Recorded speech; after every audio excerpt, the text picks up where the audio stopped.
بسم اللہ الرحمن الرحیم۔ گزشتہ سبق میں ہم نے انسانی تاریخ میں تصور توحید پر قرآن مجید کی روشنی اس کے اوپر بات کی۔ آج کے سبق میں ہم توحید کے اثرات انفرادی اور اجتماعی زندگی پر، یعنی انسان کی زندگی پر جو توحید کے اثرات مرتب ہوتے ہیں ان کے اوپر بات کریں گے۔ انسان کی زندگی میں توحید کی وجہ سے مختلف قسم کے اثرات مرتب ہوتے ہیں۔ توحید قبول کرنے کی وجہ سے اس کے اندر بے شمار تبدیلیاں، بڑا اس کی زندگی کے اوپر ایک گہرا اثر پڑتا ہے، اور توحید کو قبول نہ کرنے کی وجہ سے اس کی زندگی کے اوپر وہ اثرات مرتب نہیں ہوتے۔ کیا کیا اثرات مرتب ہوتے ہیں؟ پہلا اثر انسان کی زندگی کے اوپر توحید کا یہ مرتب ہوتا ہے کہ اس کی زندگی عقیدہ قبول کرنے کی وجہ سے اس کے اندر آزادی وہ پیدا ہو جاتی ہے، آزادی نفس اس کے ذہن کے اندر، دل کے اندر آ جاتی ہے عقیدہ توحید کو قبول کرنے کی وجہ سے۔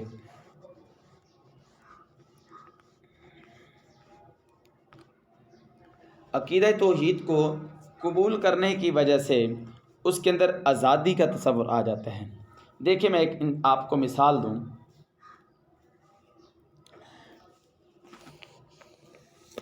انسان اشرف المخلوق ہے، مخلوقات جتنی بھی ہیں ان میں سے انسان کا جو مقام ہے وہ سب سے زیادہ ہے۔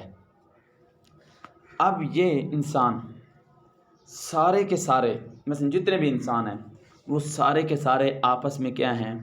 برابر ہیں انسان ہونے میں۔ مثلا میں ہوں، آپ ہیں، انسان ہونے میں سارے کے سارے برابر ہیں۔ اب ایک انسان اگر ایک انسان ہی کے سامنے جھک رہا ہو تو اب اس کے دل کے اندر کیا پیدا ہوتا ہے؟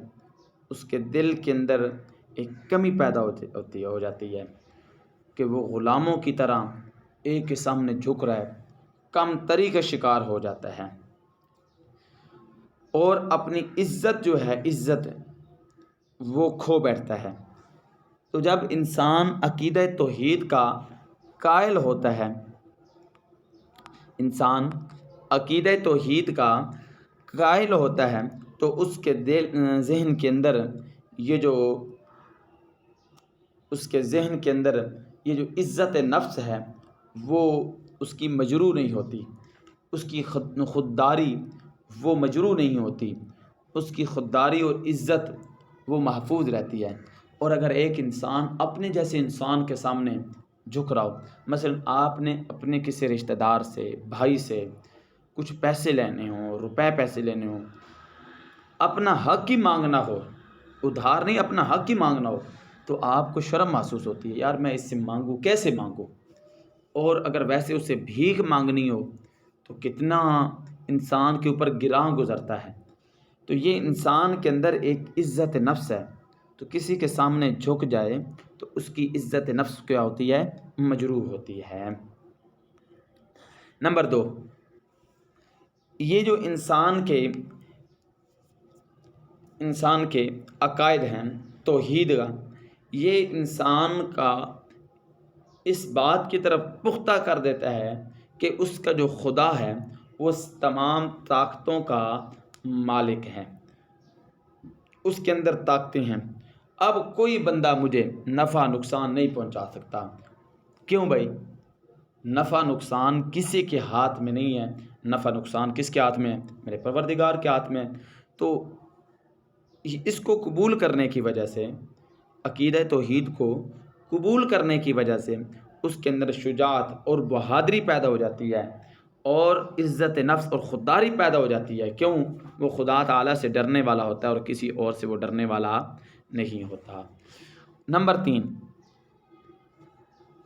عقیدہ توحید کی وجہ سے جو اس کے اندر ایک نمایاں اثر مرتب ہوتا ہے، وہ اس کی زندگی کے اندر یہ اثر مرتب ہوتا ہے کہ اس کے اندر عاجزی اور انکساری پیدا ہو جاتی ہے۔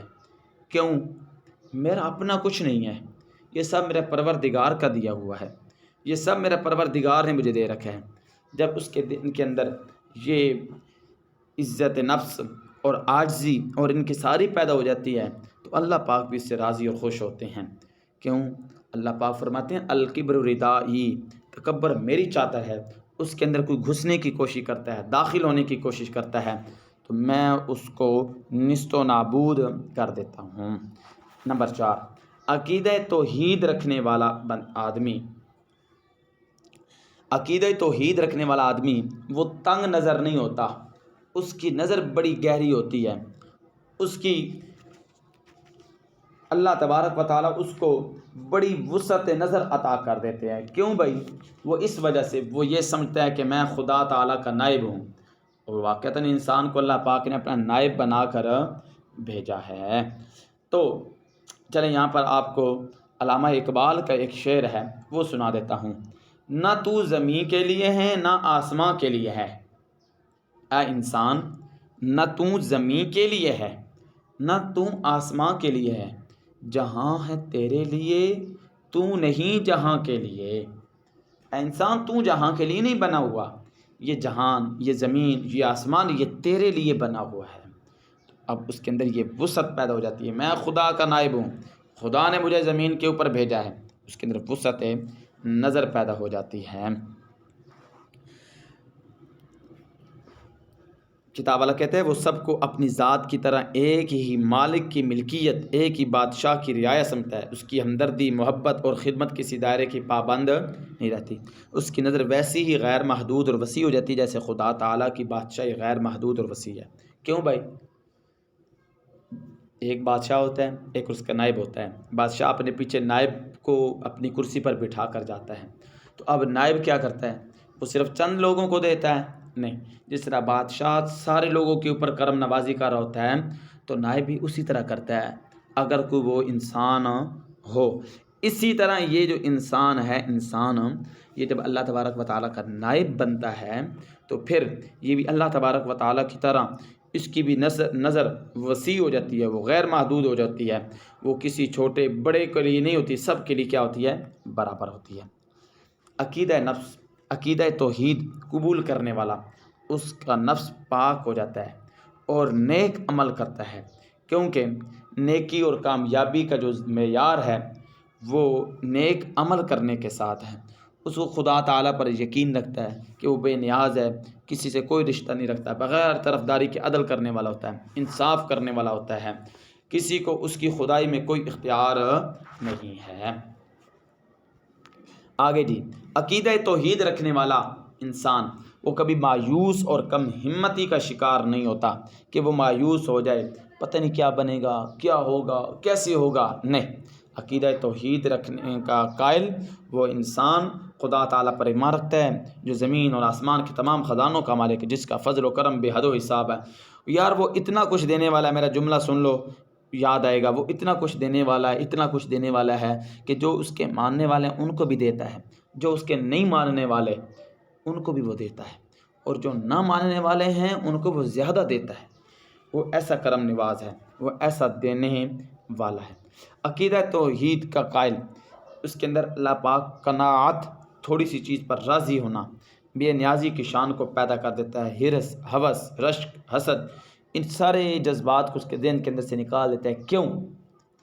اس وجہ سے نکال دیتا ہے، اسے پتہ چل جاتا ہے کہ کامیابی اور ناکامی کا معیار یہ مال دولت نہیں ہے، کامیابی اور ناکامی کا معیار اللہ پاک کو راضی کرنا کے اندر ہے۔ جب اللہ بندے نے اللہ کو راضی کر لیا تو وہ کیا ہو گیا؟ وہ کامیاب ہو جائے گا۔ ٹھیک ہے؟ عقیدہ توحید کا قائل انسان اس کے اندر عزم اور توکل یہ پیدا ہو جاتا ہے، اس کے اندر سے بے صبری نکل جاتی ہے، وہ صبر اس کے اندر پیدا ہو جاتا ہے، اپنے خالق کی مدد کے ساتھ کسی کام کو ناممکن نہیں سمجھتا، اچھے مقاصد کے حصول کے لیے وہ اسباب سے زیادہ اللہ کی نصرت و و حمایت پر توکل کرتا ہے۔ یاد رکھیے گا، یہ جو اسباب اختیار کرنا ہے، مثلا بیمار ہو گیا ہوں میں، دوائی لینا، یہ ایک سبب، دوائی لینا تاکہ میں ٹھیک ہو جاؤں، یہ اسباب اختیار کرنا ٹھیک ہے۔ میں سفر کر کے جا رہا ہوں، کہیں پر میں نے موٹر سائیکل گاڑی روکی ہے، اب اس کو لاک کرنا یہ ضروری ہے۔ اب لاک کرنے کے بعد، گاڑی کو بند کرنے کے بعد، لاک کرنے کے بعد پھر میں اس کو اللہ کے بھروسے پر چھوڑ جاؤں تو یہ ہے توکل اور حوصلہ۔ اب میں گاڑی کے دروازے کھول کر کہوں کہ میں اس کو اللہ کے بھروسے پر چھوڑ رہا ہوں، یہ اللہ کے بھروسے پر نہیں، یہ بے وقوفی کر رہا ہے۔ اللہ کے اپنے اسباب اختیار کرے اور پھر اس کو کس کے سہارے پر چھوڑ دے؟ اللہ کے سہارے پر چھوڑ دے۔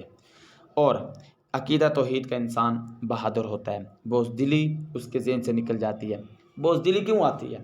بزدلی اس وجہ سے آتی ہے کہ جان مال، انسان کو اپنی جان بڑی پیاری ہوتی ہے، بچے ان کی محبت بڑی پیاری ہوتی ہے، پتہ نہیں مر جاؤں گا کیا بنوں گا، لیکن جب عقیدہ توحید کا قائل ہوتا ہے تو یہ ساری چیز اس کے ذہن سے اندر سے نکل جاتی ہیں۔ اس کو ماننے والا اپنی جان مال اور ان سب کو وہ خدا تعالیٰ کی عطا سمجھتا ہے کہ خدا تعالیٰ نے دیے۔ ایک صحابی رسول ہیں، ان کا بچہ بیمار تھا، وہ گھر سے گئے ہوئے تھے، واپسی آئے، پوچھا بچہ کیسا ہے؟